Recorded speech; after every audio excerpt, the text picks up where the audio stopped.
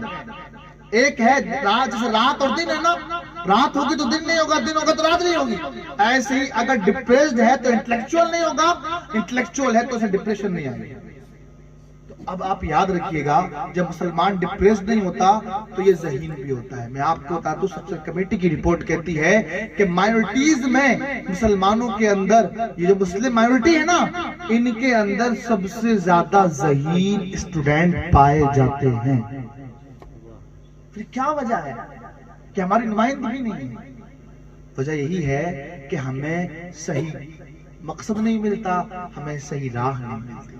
اس لیے خود بھی پڑھیں اور اپنے بچوں کو بھی پڑھیں، دین بھی پڑھیں، دنیا بھی پڑھیں. کیا بات ہو کہ چہرے پہ داڑھی ہو، لبوں پہ اس کے درود پاک کا گلدستہ سجا ہو، اور وہ صبح صبح اپنے چیمبر میں بیٹھا ہو اور کسی کے مسئلے کو، مقدمے کو قرآن و حدیث کی روشنی میں عدالت سے منظور کرا رہا ہو. کیا شان ہے؟ ایسا ہوا ہے. ابھی طلاق کے جو طلاق کے ثلاثہ کا مسئلہ تھا، ایک ہمارے بہت بڑے، ہماری جماعت کے بہت زبردست محقق مسائل جدید، میرے استاد محترم حضرت علامہ مفتی نظام الدین مصباحی صاحب چیمبر میں کھڑے ہو کر کے جج کو سمجھا رہے ہیں کہ what's are the correct principles of divorce in Islam, بتا رہے ہیں اس کو. اور یہ جب منظر دیکھا تو وہ جج بھی ان کے دلائل سن کر کے کہہ رہا ہے you are right, I am wrong، آپ صحیح ہیں، میں غلط. یہ کیسے ممکن ہوگا جب ہم اپنی قوم کے درمیان ایسے علماء اور ایسے ڈاکٹرز، ایسے پروفیشنلز پیدا کریں گے. علم کے فضائل میں آپ کو کیا بتاؤں. آقا کریم صلی اللہ علیہ وسلم مسجد نبوی شریف میں بیٹھے ہیں، اتنے میں جبریل آتے ہیں، عرض کرتے ہیں اللہ کے رسول، وہ جو صحابی ہے نا، ایک ساتھ کی زندگی بچی ہے، ایک ساتھ کے بعد کچھ دیر کے بعد ان کا انتقال ہو جائے گا، آپ ان کو بتا دیں. آقا کریم نے ان صحابی کا نام لے کے کیا، کھڑے ہو جاؤ. وہ کھڑے ہو گئے. آقا کریم نے فرمایا اے فلاں، آپ کی بس اتنی ہی لمیٹڈ لائف باقی ہے، ختم ہونے والی. اب وہ پریشان ہو گئے، آقا کریم کے پاس آئے، عرض کرتے ہیں اللہ کے رسول یہ بتا دیں کہ اب میری جب ایک لمحے کی، ایک ساتھ کی زندگی ہے، تھوڑی دیر کی زندگی بچی ہے، اس زندگی میں کون سا عمل کروں جو اللہ کے یہاں سب سے زیادہ پسندیدہ ہو. سمجھ رہے نا؟ مجھے یا آپ کو اگر یہ چانس ملے، بتا دے کہ بھائی بس 1 گھنٹے کے بعد مر جانا ہے، تو ہم بھی سوچیں گے نا یار کون سا ایسا عمل کریں جو عمل اللہ کے یہاں سب سے زیادہ پسندیدہ.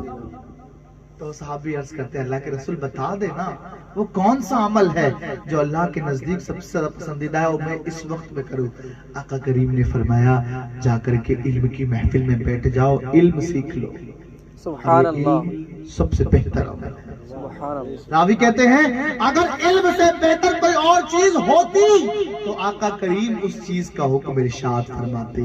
آقا کا علم سیکھنے کا حکم دینا یہ اس بات کا پرمان اور پروف ہے کہ سب سے بہتر چیز اس وقت میں ان کے لیے علم ہی تھی. تو جو علم اتنا اہمیت کا حامل ہو، مصطفیٰ کریم نے جن کا ہم نام لیتے ہیں، جن کے ہم عاشق بنے پھرتے ہیں، وہ علم کو اس قدر عام مقام دیتے ہوں. ہمارے گھر میں اگر 5 بچے ہیں تو 3 کام کر رہے ہیں، 1 پڑھ رہا ہے، یہ کون سی عقل مندی ہے؟ یہ کون سا عشق ساتھ کا ثبوت ہے؟ نہیں ایسا نہیں.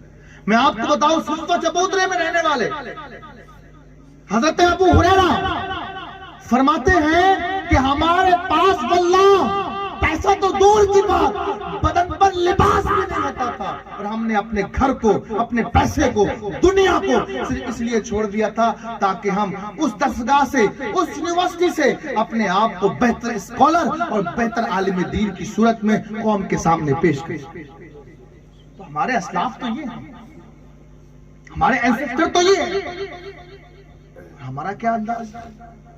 اس لیے آج جو بھی یہاں محفل میں موجود ہے نا، آپ مجھ سے پرومس کریں اور آپ سب مل کے پرومس کریں. خالی مجھے نہیں بولنا، آپ کو بھی بولنا. ہم ڈسکشن کر رہے ہیں. This is not a speech, this is not lecture, this is a discussion. اور ڈسکشن جو ہوتی ہے وہ 2 لوگوں کے درمیان ہوتی ہے، خالی ایک ہی نہیں بولتا، سامنے والے بولتا. آپ پرومس کریں گے آج کہ اپنے گھر کے ہر فرد کو تعلیم یافتہ بنائیں گے.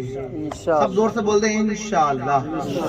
سب کی آواز آ جائے زور سے. یاد رکھیں الفاظ جو ہوتے ہیں نا، ورڈز، یہ ورڈ جو ہوتے ہیں آپ کے انر سائڈ کو درشاتے ہیں، یہ بتاتے ہیں کہ آپ کا عزم، آپ کا حوصلہ کیسا ہے۔ جتنی جیسی آواز ہوتی ہے ویسے ہی دل کہتا ہے۔ آواز آہستہ ہوگی دل بھی مردہ ہو کہے گا ہاں، آواز بلند ہوگی تو دل بھی عزم و استقلال کا جبل شامخ بن جائے گا۔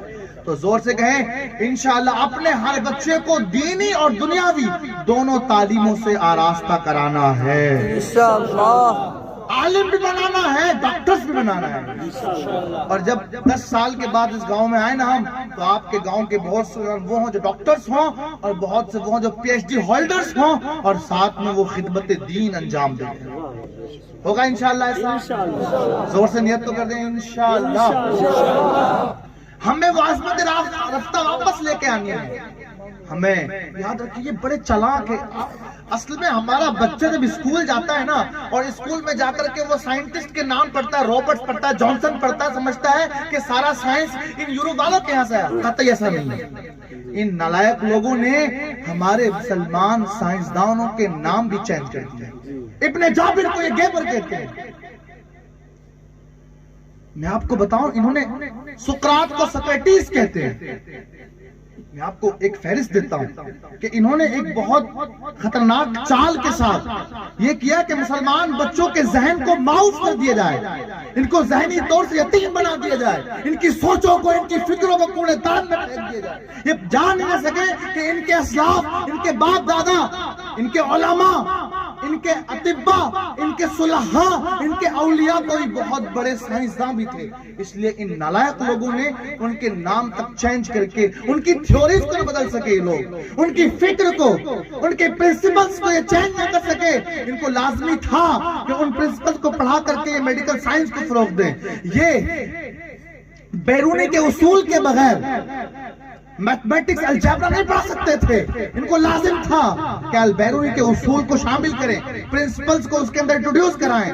تو انہوں نے کیا کیا کہ تھیوری سے بچ نہیں سکتے، اور ایک ایسی چال چلیں کہ ان کے نام بدل دیں، ان کا ماننے والا، ان کا پوتا، ان کا بیٹا آنے والا یہ جان نہ سکے کہ اس کا بانی کون ہے۔ میں آپ کو چند نام دیتا ہوں جو اسکول میں بچے پڑھتے ہیں، وہ آج کے بعد اگر ان کی پہچان کریں تو اسی نام سے کریں۔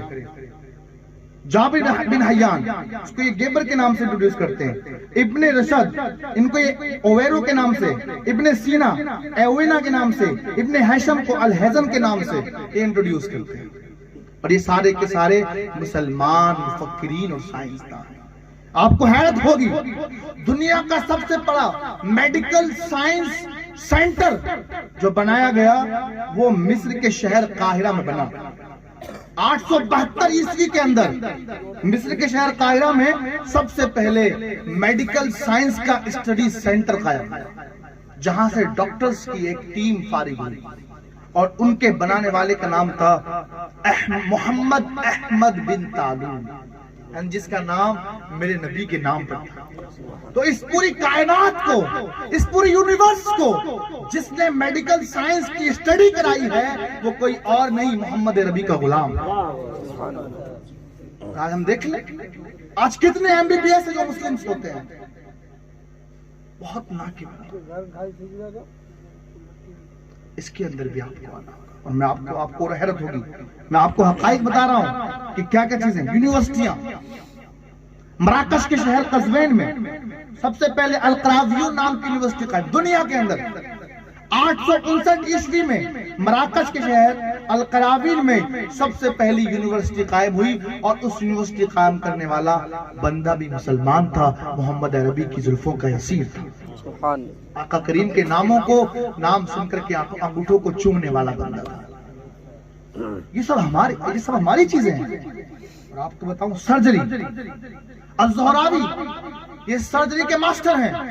جو سرجری ہوتی ہے نا، M B B S surgeons جو ہوتے ہیں، یہ کہیں اور سے اصول پڑھ کے نہیں آتے، بلکہ ہمارے باپ دادا کی جو ہماری اصول میں الزہراوی نام کا شخص ہے، اسی مسلم ڈاکٹر کے سرجری کے اصول کو پڑھ کر کے ڈاکٹر بنتے ہیں۔ ایسے ہی محمد ابن موسیٰ الخوارزمی، یہ وہ ہیں جنہوں نے میتھ اور الجبرا کے پرنسپلز کو الگ الگ کیا۔ یورپ الجبرا جانتا نہیں تھا، یورپین کنٹریز کو پتہ نہیں تھا الجبرا کیا ہوتا ہے۔ ان الخوارزمی نے آ کر کے بتایا لوگوں کو کہ الجبرا کا نام کس چیز کا ہے۔ یہ ہماری تاریخ ہے۔ یہ ہمارا روشن مستقبل تو نہیں، روشن پاسٹ ہے، ماضی ہے، لیکن آج ہمیں سب سے پیچھے، آج ہمیں سب سے پیچھے ہے۔ کیا وجہ ہے؟ وجہ وہی ہے، طریق مصطفیٰ کو چھوڑنا ہے۔ آقا کریم کے راستے کو ہم نے چھوڑ دیا۔ صفہ، یہ جو آج بھی یورپ کے اندر میری بات ہوتی، میرے کچھ فرینڈز پڑھتے ہیں، ایم بی بی ایس کر رہے ہیں، ایک میرا فرینڈ انگلینڈ میں ایک کالج کے اندر ایم بی بی ایس کر رہا ہے۔ میں نے اس سے پوچھا یار آپ کا جو کلاس ہے وہ کب شروع ہوتا ہے؟ وہ کہنے لگا میرا کلاس مارننگ میں 6 AM سے شروع ہوتا ہے۔ اب میں تعجب میں، 6 بجے سے کیوں؟ ہمارے یہاں تو 10 بجے کلاس ہوتی ہے، تمہارے یہاں 6 بجے سے کیوں؟ میں یہ سوچ ہی رہا تھا، اتنے میں میں نے اصحاب صفہ کا اور صفہ چبوترے کا اسکیجول نکالا نا کہ ان کا جدول کیا ہوتا تھا، تو اس میں لکھا تھا کہ آقا کریم کی پہلی درسگاہ جب لگتی تھی تو بعد فجر کی نماز پڑھنے کے بعد آقا کریم ڈائریکٹ صفہ چبوترے پہ آتے، وہاں بیٹھ کر کے صبح فجر کے فوراً بعد کلاس کا آغاز ہو جاتا تھا۔ سبحان اللہ۔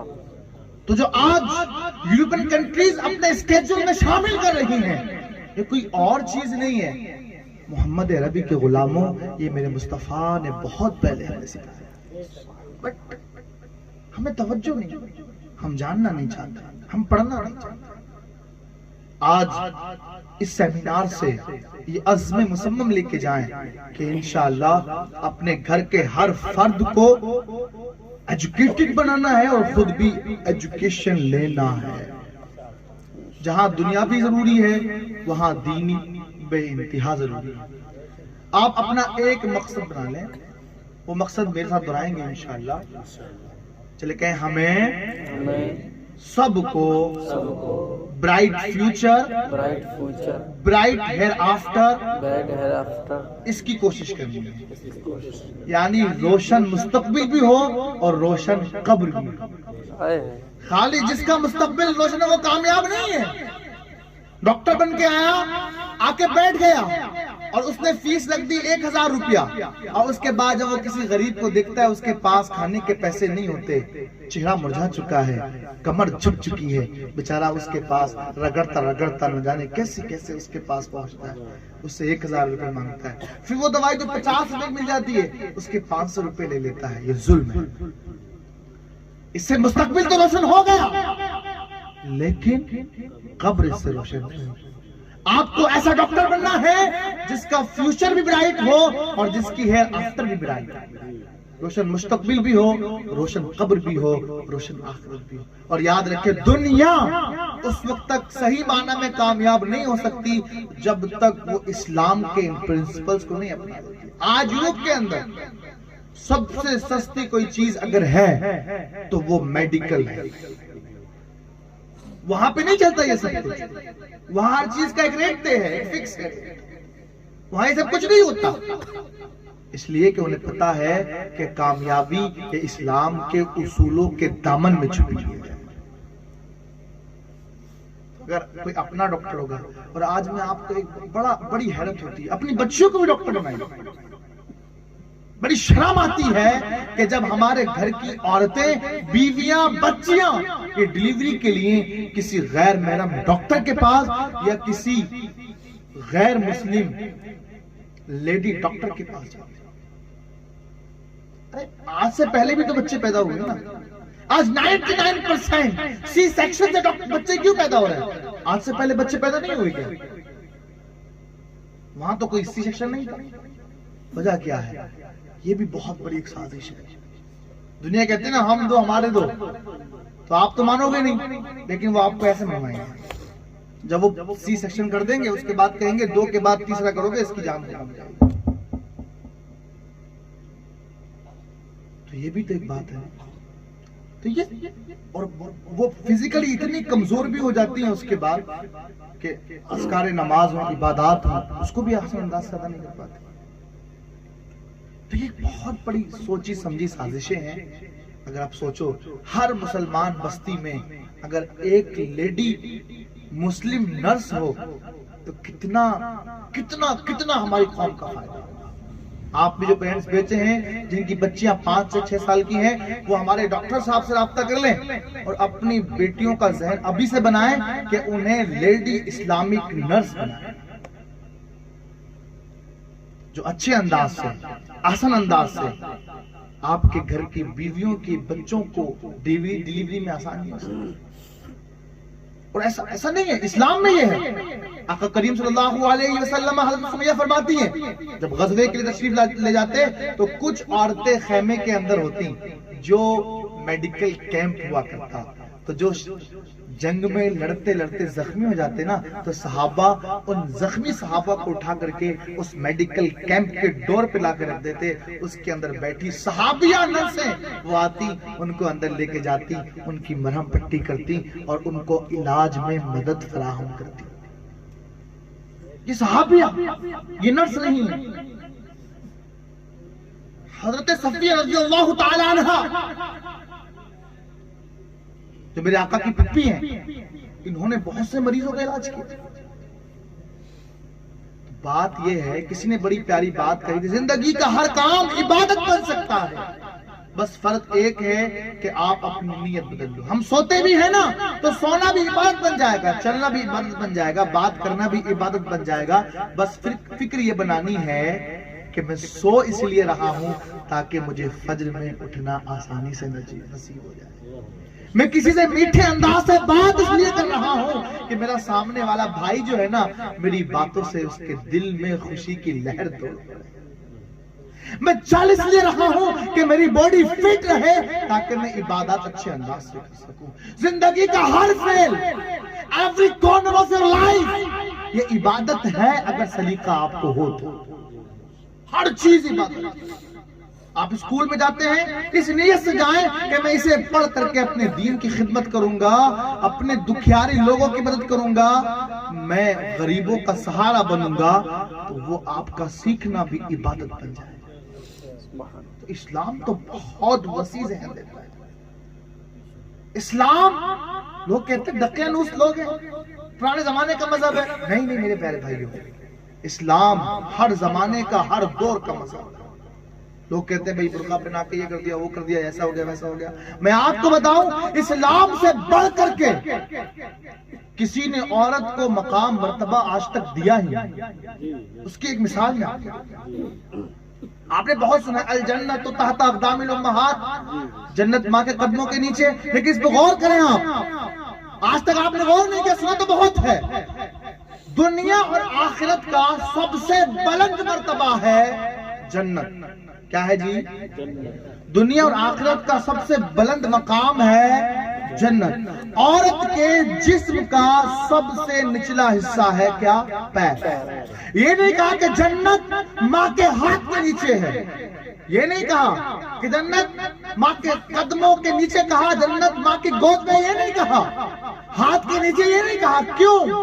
اس لیے کہ رب تبارک و تعالیٰ کو بتانا تھا کہ کائنات کا جو سب سے اعلیٰ و عرفہ مقام ہے، اسے عورت کے جسم کے سب سے نچلے والے حصے کے نیچے لا کے رکھ دیا۔ اس سے بڑا اور کوئی مرتبہ دے سکتا ہے؟ سب سے اعلیٰ مقام کو جسم کے سب سے نیچے والے حصے کے نیچے لا کے رکھ دیا، عورت کو اتنا بلند کر دیا۔ تو یہ سب جو الزامات ہیں، توہمات، میں آپ کو بتاؤں، آقا کریم صلی اللہ تعالیٰ علیہ، یہ آج WHO کی ذیلی تنظیم، میرا عنوان بھی کچھ اور ہے، میری تیاری بھی کچھ اور ہے، لیکن وہ بات ایسی چل پڑی ہے، وہ کہتے ہیں نا دل کے اندر کچھ پھپولے ہوتے ہیں، جب اس میں آگ لگتی ہے تو پھر بات نکلتی رہتی ہے۔ آقا کریم صلی اللہ علیہ وسلم نے فرمایا، لوگوں اپنے گھروں، ابھی WHO کیا کرتا ہے، اس میں WHO کی ایک ذیلی تنظیم ہے جو ہیومن رائٹس کی بات کرتی ہے، انسانی حقوق کی بات کرتی ہے۔ میں آپ کو بتاؤں، کائنات کو انسانی حقوق جو سکھائے ہیں نا، وہ آقا کریم صلی اللہ علیہ وسلم نے سکھائے۔ بے شک انسان کب بنا؟ جب آقا کریم اس کائنات میں تشریف لائے، جب انسان کیسے؟ آقا کریم نے فرمایا، لوگوں اپنے گھر کی دیواریں اونچی نہ بنانا۔ کیوں؟ اس لیے کہ ہو سکتا ہے تیرے پڑوس میں کوئی ایسا ہو جس کے پاس دولت نہ ہو، دھن نہ ہو، اور وہ تیرے جیسا بلند گھر نہ بنا سکے، تیری اونچی دیوار سے اس نائبر کی، اس پڑوسی کی کہیں ہوا نہ رک جائے۔ لوگوں کی ہواؤں کا خیال کرنے والا کوئی ہے اس دھرتی پر تو وہ ہمارے پیغمبر اعظم آقا کریم صلی اللہ علیہ وسلم۔ آپ نے سنا ہوگا جان کے حقوق کی بات کی جاتی ہے، زندگی کے حقوق کی بات کی جاتی ہے، لیکن ہواؤں کے حق کی بات کسی نے کی ہے تو وہ اس دھرتی پر آقا کریم صلی اللہ علیہ وسلم۔ جانور کے حق کی بات کی جاتی ہے، رائٹس آف اینیملز کی بات کی جاتی ہے، لیکن رائٹس آف اینیمل تو بہت دور کی بات ہے۔ میرے مصطفیٰ نے جس چیز کی بات کی ہے وہ انسان کے اعضاء کا حق، right of your parts of body. آقا کریم فرماتے ہیں علیک حق لعینک ولجسدک، اے مسلمان تجھ پر تیری آنکھ کا بھی حق ہے، اسے زیادہ دیر تک جگانا مت۔ عشاء کی نماز پڑھنے کے بعد رات کو جلدی سو جانا مسئلہ شرعیہ ہے کہ جو زیادہ دیر تک فضولیات میں جاگے اس کے لیے جاگنا حرام ہے، اس لیے کہ آنکھوں کا حق بھی تو ادا کرنا ہے۔ علیک حق لعینک، آنکھوں کا بھی حق ہے۔ تو جو انسان ابھی پہلے دنیا انسانی حقوق کی بات بھی نہیں کرتی تھی، پہلے غلام ہوتے تھے، دنیا کو عقل آئی تو اس نے انسانی حقوق کی بات کرنا شروع کی، پھر اور عقل آئی تو اس نے جانوروں کے حق کی بات کرنا شروع کی۔ لیکن میرے مصطفیٰ پہ قربان جاؤ، میرے مصطفیٰ نے بہت پہلے جانوروں کے حقوق بھی بیان کیے، انسانوں کے حقوق بھی بیان کیے، اور نہ صرف انسانوں کے حقوق بیان کیے بلکہ آقا کریم صلی اللہ تعالی علیہ وآلہ وسلم نے انسانوں کے پارٹس آف باڈی کے اعضاء کے بھی حق بیان کیے، جہاں تک ابھی تک دنیا پہنچی نہیں ہے، بلکہ دنیا اس کا الٹا کرتی ہے۔ دنیا کہتی ہے لنگس بیچ دو، بغیر ضرورت شرعی کے انسان کے جسم کے خون سے فائدہ اٹھانا بھی حرام ہے۔ سیدی اعلیٰ حضرت نے فتاوی رضویہ میں اس میں تحریر فرمایا۔ اتنا انسان کے حق اور انسان کے خون، انسان کی جان اور انسان کے جسم کا حق کی بات کی ہے آقا کریم صلی اللہ علیہ وسلم۔ آج ہمارے کسی نوجوان کے سامنے کوئی آ کے بات کر لے تو جواب نہیں دے پائیں گے، آنسر لیس ہو جاتے ہیں، اسپیچ لیس ہو جاتے ہیں، ورڈ لیس ہو جاتے ہیں، الفاظ نہیں ہوتے۔ کیوں؟ اس لیے کہ انہوں نے کچھ پڑھا اور سمجھا ہی۔ یاد رکھیں جس وقت یورپ کے اندر لائٹ تک نہیں تھی، ان کو پتا نہیں تھا کہ رات کے اندھیروں کو کاٹا کیسے جاتا ہے، انہیں معلوم نہیں تھا کہ رات کی تاریکیوں کو، رات کی ظلمتوں کو دور کیسے کیا جاتا ہے۔ اس وقت اندلس کی سرزمین پر مسلمان سائنسداں رات کو روشن کر چکے تھے۔ جب یہ مغرب کی قومیں، یورپین یونٹریز، یہ ساری کی ساری اندھیرے میں تھی، اس وقت اندلس کے راستوں پر جگہ جگہ یونیورسٹی کے طالب علم علوم حاصل کر رہے ہوتے تھے۔ کون تھے؟ ہمارے اسلاف۔ عزیزان ملت اسلامی، پیارے دیوانوں، پیارے اسلامی بھائیوں، اپنے آپ کو کنیکٹ کرے آقا کریم سے اور علم سے کنیکٹ کرے۔ جو جتنا معرفت رکھتا ہوگا، تفسیر جلالین کے حاشیے میں لکھا ہے کہ جو جتنا علم رکھتا ہوگا وہ اتنا ہی بڑا اللہ والا ہوگا۔ ہمارے یہاں مفقود ساری چیز۔ آقا کریم نے فرمایا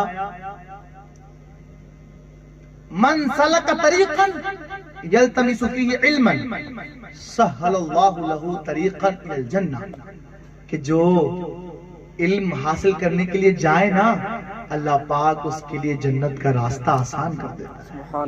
اور فرماتے ہیں جو علم کی محفل میں بیٹھ جائے، قرآن پڑھے، علم کی محفل میں مسائل سیکھنے لگے، تو اس محفل کا، اس علم کی مجلس کا عالم یہ ہو جاتا ہے نزلت علیہم السکینہ، ان پر سکینہ نازل ہو جاتا ہے، حفتہم الملائکہ، فرشتے انہیں گھیر لیتے ہیں، غشتہم الرحمہ، رحمتیں انہیں ڈھانپ لیتی ہیں۔ جو علم کی محفل کا یہ عالم ہے تو اس علم والے کا عالم ہے۔ اور یہ سارے علوم جو ہے نا، یہ کہیں اور سے نہیں آئے، ان سارے علوم کا ایک سائنسداں کہتا ہے وہ R&D ڈپارٹمنٹ میں کام کرتا ہے. ناسا کا ایک R&D ڈپارٹمنٹ ہے. اس ڈپارٹمنٹ کا ورکر وہ کہتا ہے کہ میں اپنی ریسرچ پر آغاز اس وقت کرتا ہوں جب پہلے میں قرآن کریم اور احادیث کا انگلش ٹرانسلیشن پڑھ لیتا ہوں. اس لیے کہ مجھے پتا ہے کہ میں ریسرچ کرنا شروع کر دوں اور 40 سال اپنی زندگی کو اس کے اندر لگا بھی دوں تو ہو سکتا ہے. ہم نے بہت بار ایسا پایا ہے کہ جو چیز ہم نے 40 سال میں حاصل نہیں کی ہے وہ چیز ہمیں 2 گھنٹے کے قرآن کے مطالعے سے حاصل ہو گئی. سبحان اللہ. جو ہماری چیزیں وہ غیروں نے لے لی ہیں, ہم بیگانہ. آج انشاءاللہ عزم مسلم کریں کہ خود کو بھی سنواریں گے اور اپنے بچوں کو بھی سنواریں گے. روٹی کھائیں نہ کھائیں لیکن اپنے گھر, ہمارے گھر کے اندر لائٹ کی روشنی ہو نہ ہو, علم کی روشنی ضرور ہوگی. اور یہ کوئی مشکل کام نہیں ہے, بہت ایزی کام, بہت ایزی کام, بہت ایزی. میرا جیسا بندہ جس کا کوئی اسکول بیک گراؤنڈ نہیں ہے, جو کوئی اسکول میں نہیں پڑھا, مدرسے کا طالب علم رہا ہے, جب میرا جیسا بندہ ایک ایسی کتاب لکھ سکتا ہے جو کتاب یورپین کنٹری کے اسکول میں چلتی ہو, تو آپ جیسے لوگ بھی یہ کام نہیں کر سکتے. ہاں میری کتاب الحمدللہ, میں اس لیے عرض کر رہا ہوں, اپنی بڑائی کے لیے عرض نہیں کر رہا, اس لیے عرض کر رہا ہوں تاکہ آپ لوگوں کے اندر جذبہ آ جائے. میری اپنی کتاب فنڈامنٹلز آف اسلام یہ ہالینڈ کے اسکول کے اندر داخل نصاب ہے, سلیبس میں انکلوڈ ہے, وہاں کے بچے پڑھتے ہیں اسلام کی بنیادی باتیں انگلش لینگویج میں. تو آپ نے عزم مسمم کرنا ہے. اور چونکہ ہمارے جلسے کا ایک اصول بھی ہے, باتیں تو بہت ساری ذہن میں آ رہی ہیں بار بار اور میں بہت کچھ نوٹ بھی کر کے لایا ہوں, لیکن اصول ہے انشاءاللہ اور مزید گفتگو کریں گے. وقت تو ختم ہو گیا نا, چونکہ دیکھیں اہل علم کی محفل کا ایک, دیکھیں آقا کریم صلی اللہ علیہ وسلم نے جو مومن کی خصلتیں بتائی ہیں ان خصلتوں میں سے ایک خصلت بھی ہے ایفاء عہد. یعنی مومن جو ہوتا ہے اذا اؤتمن وفا, جب یہ وعدہ کر لیتا ہے نا وعدہ پورا کرتا ہے. تو آپ سے وعدہ ہے کہ پروگرام جلدی ختم ہوگا, تو انشاءاللہ پھر باقی باتیں شیئر کروں گا. اب آپ کو آئیے ہم سب مل کر کے آقا کریم کی بارگاہ میں درود پاک پڑھ لیتے ہیں. اللہم صلی علی سیدنا محمد.